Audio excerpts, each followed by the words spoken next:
In this video, I'm gonna be showing you how to turn off two-step verification on Google account.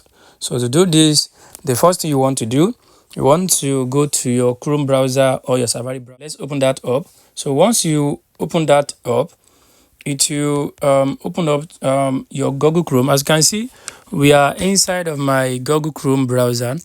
So what I want you to do here, I want you to just go to myaccount.google.com.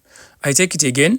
I want you to type in myaccount.google.com. So tap on that and open that up. So once you open this up, it will take you to your Gmail account, to your Google account. So what you want to do here, I want you to come down here and tap on security and sign in. We have it here.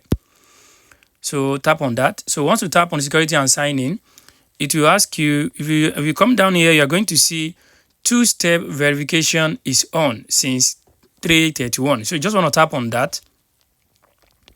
So once you tap on the two-step verification, it will take you to this page. On this page, you just want to come down here, and at the bottom here, you're going to see turn off two-step verification. So I want you to tap on that. So once you tap on that, it will ask you like a confirmation page, turn off two-step verification, and it's going to say turning off two-step verification will remove the extra security on your account. If you are sure of this and you're sure it is not by mistake you are here, just want to tap on turn off and the two-step verification will be turned off for this Google account. So guys, this is how you can actually turn off two-step verification on Google account. I hope this video helped you. Thanks for watching.